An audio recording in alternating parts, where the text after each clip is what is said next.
नमस्कार, आप देख रहे हैं नेशन टीवी और मैं हूं आपके साथ नीरज तिवारी।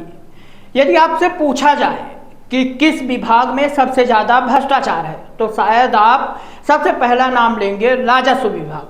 मुझसे भी पूछा जाए तो मैं भी कहूँगा कि राजस्व विभाग जैसा भ्रष्टाचार शायद ही किसी विभाग में हो। यदि आपको छोटी सी नाप भी करवानी हो तो उसमें इतना ज़्यादा भ्रष्टाचार है कि उस नाप के तो पैसे लेते हैं, और यदि आप ज़्यादा पैसे दे देते हैं, चाहे पटवारी की बात की जाए, आरआई की बात की जाए, नायब तहसीलदार की बात की जाए, उन्हें आप ज़्यादा पैसे पे कर देते हैं तो वो किसी दूसरे की ज़मीन किसी दूसरे पर भी नाप देते हैं। पहले आपने कहानियों में या अपने पूर्वजों से ज़रूर सुना होगा, लेकिन अब भी ऐसा ही हालात है। दरअसल मैं ऐसा क्यों कह रहा हूँ, क्योंकि एक घटना आई है रीवा जिले के चौथा तहसील से, जहाँ पर एक आरआई ने 4-5 पटवारियों के साथ मिलकर एक नपती करते हैं, और उस नपती में एक किसान की जमीन को जो व्यापारी होता है उस व्यापारी की जमीन के साथ मिलाकर नाप देते हैं। मैं आगे आपको इसका के बारे में डिटेल से बताऊं, पहले आपको इस किसान का बयान सुन लीजिए। अब ये लगे हैं, हमको लगता है कि मोटी रकम दे के और हमारी ज़मीन नाप हमारे 16 नंबर में 15 नंबर निकालना चाह रहे हैं। मतलब घूस दिए, पैसा दिए और आपकी ज़मीन हड़पने की कोशिश। हाँ, लंबा पैसा दिए, इसलिए कि उधर है पटवारी और कानून को हमारी ज़मीन तरफ ही हमेशा उनकी जंजीर घूम रही थी। इसके पूर्व 2 बार नाप हुई, पूरी सही नाप हुई, किसी को कोई आपत्ति नहीं हुई। 15 नंबर अपने जगह निकाली गई, 16 अपने जगह और उनकी 12 नंबर अपने जगह।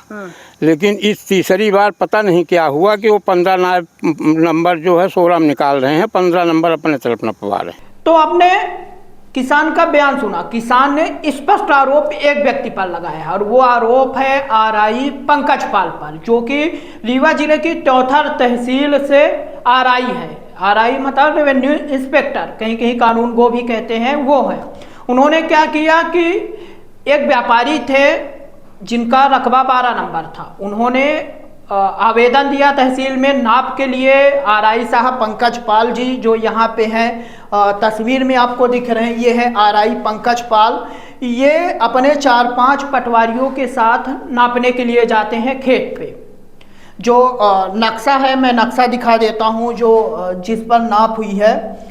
तो ये वो नक्शा है जिस पर आरआई पंकज पाल ने नाप की है। ये 12 नंबर रकबा है, रकबा मतलब खेत टाइप का है। तो ये 12 नंबर रकबा है, ये 15 है और ये 16 है। तो जिस व्यक्ति ने, जिस व्यापारी ने नाप करवाई है तहसील में आवेदन देकर कि मेरी ज़मीन को नाप दिया जाए, तो ये 12 नंबर है। तो जब आरआई साहब पहुँचते हैं और नाप करते हैं तो इस 12 नंबर का जो रकबा होता है इसको बढ़ाकर, ये बगल में आप देखेंगे तो ये 15 नंबर रकबा है। यहाँ पर ये मैं थोड़ा सा और जूम करके आपको दिखा देता हूँ। तो ये आप देखेंगे तो ये 15 नंबर रकबा है, इसके जस्ट बगल में 12 और 16 है। तो जब आरआई साहब को बुलाया जाता है कि नाप दीजिए, तो आरआई साहब 4-5 पटवारियों के साथ जाते हैं, और जो 12 नंबर रकबा होता है इस रकबे की नाप को, जो कि 0.60 हेक्टेयर है, इसका जो क्षेत्रफल है इस रकबे का 0.60 हेक्टेयर है। तो इसको नापते हुए ये जो 15 नंबर रकबा है इसके आगे ले जा करके यहाँ कहीं 16 नंबर रकबे तक नाप देते हैं। यानी जो व्यापारी है उसकी ज़मीन जो यहीं तक ख़त्म हो जाती है, ये पूरी सीमा है उस व्यापारी की, इस सीमा से बढ़ाते हुए 15 को गायब कर देते हैं और ले जा करके 16 तक समाप्त करते हैं। यानी जो 15 नंबर की ज़मीन होती, और ऐसा पहली बार नहीं हुआ है कि इन्होंने कोई पहली बार नाप करवाई हो। किसान का ये भी कहना है कि वो पिछली 2 बार नाप हो चुकी है। यानी पिछले 2 बार पटवारी आए थे, आज से 10-20 साल पहले आए थे, नाप किए थे, तब इस व्यापारी की जो ज़मीन थी, ये जो 12 नंबर के रकबे की जो ज़मीन है, इनकी जो ज़मीन थी बजरंग सिंह उमा सिंह के नाम से है कहा जा रहा है, तो इनकी जो ज़मीन थी वो यहीं तक थी। यानी 2 बार पटवारी आते हैं और 2 बार जब नाप करते हैं तो उनकी जो ज़मीन होती है वो यहीं तक निकल के आती है। ये जो आपको दिख रहा है यहाँ पे, यहीं तक निकल के आती है। लेकिन अचानक आरआई साहब पहुंचते हैं, पंकज पाल जी पहुंचते हैं और ऐसी नाप लगाते हैं, ऐसी नाप करते हैं, ऐसी जंजीर लेकर आते हैं कि ये जो 12 नंबर का जो रकबा होता है ये बढ़कर 15 से भी आगे निकलकर 16 तक पहुंच जाता है।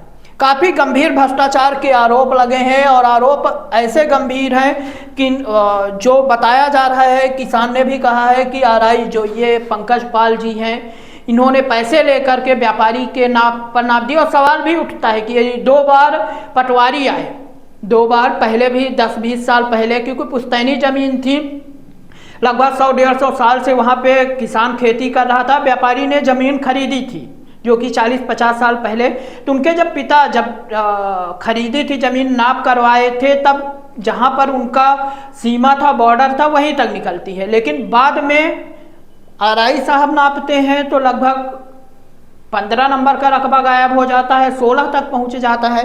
तो ये तो आरआई साहब ही बताएंगे कि उनके पास ऐसी कौन सी जंजीर और गुनिया मिल गई है जो इतना लंबा नाप देती है। जैसे और ज़मीन है, ज़मीन बढ़ेगी तो है नहीं, जितना है तो रहेगी ही, सुरसा का मुँह है तो नहीं कि जितना मुँह फाड़ेगी उतना बढ़ेगी। तो ये आरआई साहब हैं और इन पर आरोप लग रहे हैं कि ये बिल्कुल चौथर में किसी से भी बात की जाए तो शायद मुझे लगता है कि राजस्व विभाग में ये घोटालेबाजों के सिरमौर निकलेंगे, यानी सबसे ऊपर लिस्ट में इन्हीं का नाप आएगा।